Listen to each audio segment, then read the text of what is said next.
میں نے کچھ لوگوں کو دیکھا ہے اگر کوئی نیک کام کر لیتے ہیں نا تو پھر وہ کہتے ہیں چونکہ میں نے کیا لہذا ساری دنیا فوراً یہ کرے. آپ یہ کیوں نہیں سمجھتے کہ رب نے آپ کو توفیق دی ہے تو آپ عاجز ہو جائیں اللہ کے بندے, آپ عاجزی اختیار کریں.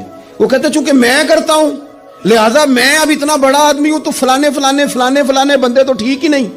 حضرت سعدی شیرازی کہتے ہیں کہ تہجد کا ٹائم تھا پرانے زمانے میں نا, لوگ مسافر اکثر رات مسجدوں میں آ کے گزارتے تھے تو کہتے ہیں مسجد میں لوگ سوئے ہوئے تھے سارے, تہجد کا ٹائم تھا, میں تہجد کی نماز پڑھ رہا تھا, میرے والد بھی ساتھ تھے. تو میں نے اپنے ابا جی سے کہا یہ دیکھو کتنے بد نصیب ہیں, نفلوں کا ٹائم ہے اور یہ سوئے ہوئے ہیں.